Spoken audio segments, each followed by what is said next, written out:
So once we were at a 3-week holiday in Vietnam and we had to get back to Amsterdam because the holiday was over. And we were flying with Gateway Pacific from Ho Chi Minh to Hong Kong and from Hong Kong to Amsterdam. That was our flight route. So we were staying in like a coast place in Vietnam under Ho Chi Minh.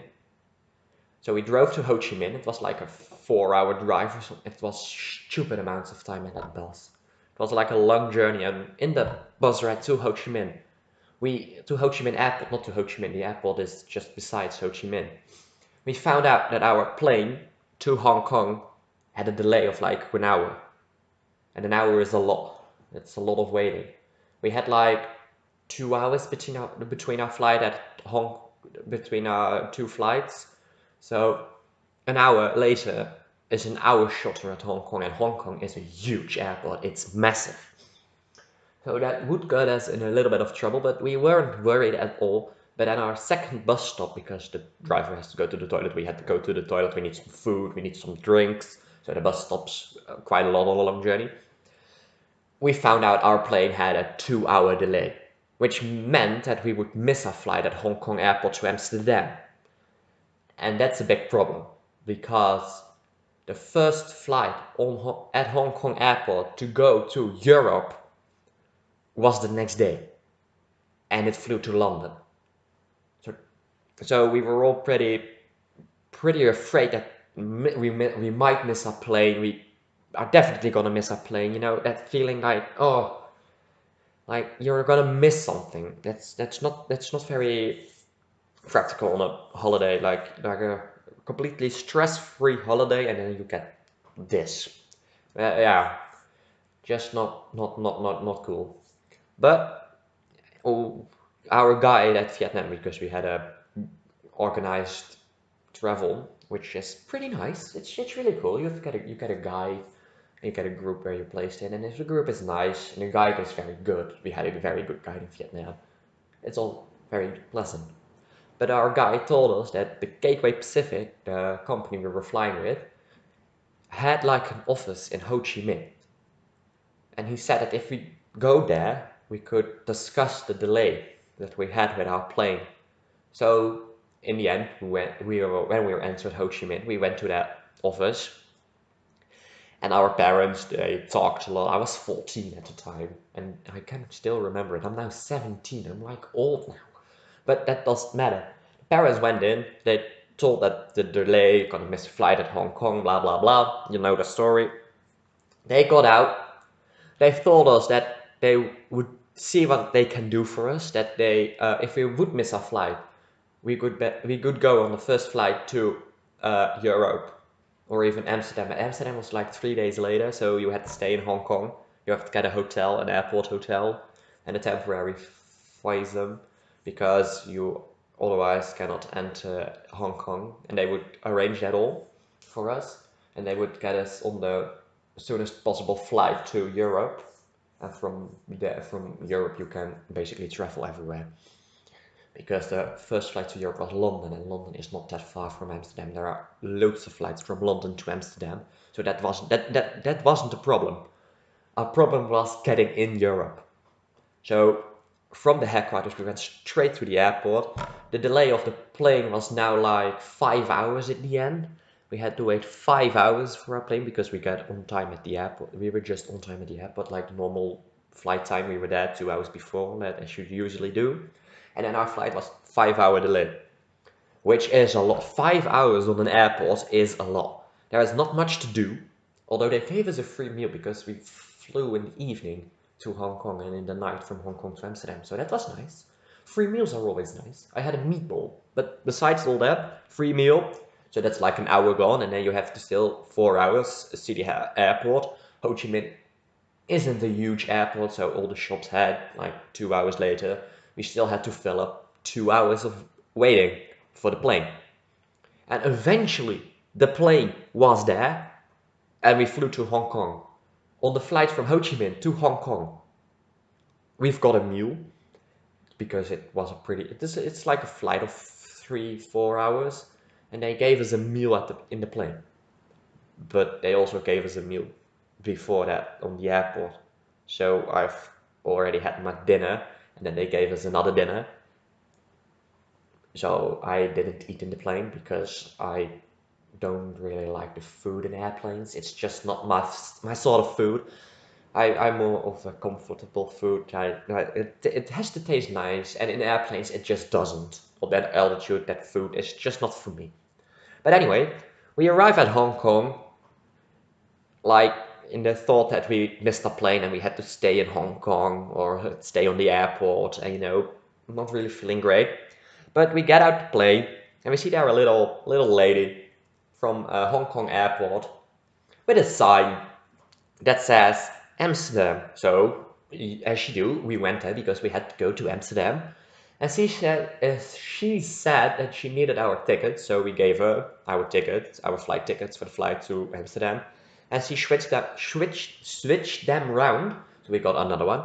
So we could get on the plane to Amsterdam. The plane had waited for us. They have stopped the plane from departing for us and for another group of people flying from Hanoi to Hong Kong, because that was also a delayed flight. But they have stopped the plane for us, which is a pretty amazing feeling. And as I mentioned before, Hong Kong is a huge airport. It's massive. You've got continental flights, intercontinental flights, local flights. It's huge. And we had to get from the continental flights, they're like the smaller flights, like 3-4 hour flights from one end on the airport, to the intercontinental flights with the huge airplanes at the other end. That takes like 30 minutes or something to get there if you travel at walking speed and you take the bus. But because we are delayed, we ran across the airport, took all the shortcuts possible that you wouldn't be able to find yourself. There was no security, and we've made it. The plane hadn't even began boarding. All the people, except from first and business class, were still waiting outside. Economy was still waiting to go in the plane. And all the people were very annoyed for like the 50 people the plane had waited for. And they were extra annoyed when they found out the plane had waited for people, because the people at Hong Kong airport said that it was a technical difficulty, but in real life, in fact, it was a wait. They just had to wait for us to arrive. And once we were on that flight, we're like, yeah, well, our bags didn't make it. They are now stuck at Hong Kong because we ran Hong Kong in 5 minutes. 10 minutes later, we were in the air. We had takeoff. So all in all, like a quarter of an hour at Hong Kong is short. A quarter of an hour, 5 minutes from one plane to the other, and then 10 minutes getting in the plane, getting seated, and taking off. That was really short. It wasn't a unique experience, and we're all like, yeah, well, our bags didn't make it. So, all right, that's fine. That's fine. We'll get them later. That's not our first worry. We get home. Which is of course more important than my luggage. So that. And on the plane, I was gonna get seated somewhere random in the plane because they switched our tickets. And I thought, well, okay, here I go. Let's go install my seating position. And then this Vietnamese, like 21-year-old, asks me if he can switch places because this way he is closer to his mother. And I'm like, I already have a random place in the airplane. Like, I'm gonna switch. It doesn't really matter if I now switch because I'm not sitting close to relatives or family members or friends or something that I made on that journey. I was like, okay, cool, I'm gonna switch. And then I sat like next to a fat Dutch woman who had the flight from Hanoi to Hong Kong and was also delayed. And next to a very pretty American student, which had to go to Amsterdam. Why would you go from Hong Kong to Amsterdam if you live in America? That doesn't make any sense to me now I think about it. But I sat next to her. It was a pretty comfortable flight, but every time I tried to sleep because we had a night flight, my neighbors would watch a film, and if they slept, I watched the film because we didn't sleep simultaneously. But that's okay. And then on that flight from Hong Kong to Amsterdam, we got another meal. Like we've got a meal on the airport, on the flight to Hong Kong, and on the flight to Amsterdam. That is 3 times A dinner. I don't want three dinners. One dinner is enough. After that, give me some coffee or something, cup of tea, and I'm happy. But the 3 meals, alright, I ate only one, and that was at the airport because that was a normal meal, and all the other were all airplane meals, and I don't like airplane meals. But then that flight took on, it's like a 9-10 hour flight. I don't know really. Don't really want to look up how long the flight is.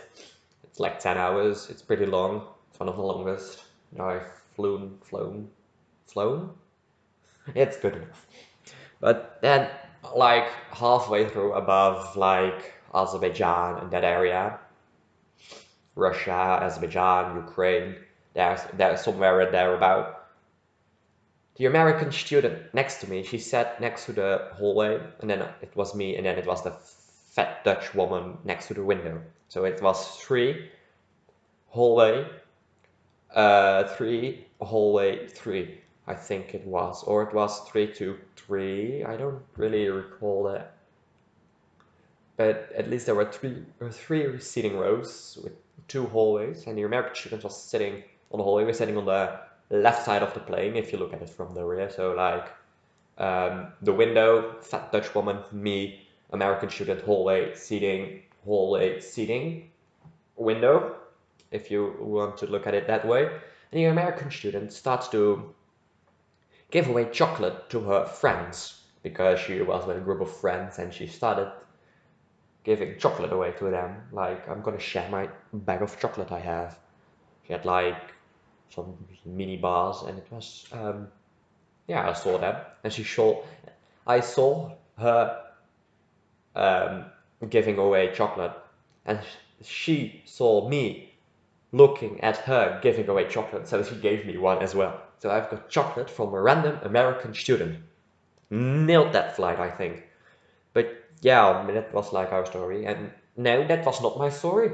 Because our bags, we thought that they wouldn't make it at Hong Kong. But they did. They were all there at Amsterdam. We had to wait for them a little, but they were all there. So on that positive note, it's time to end. Goodbye.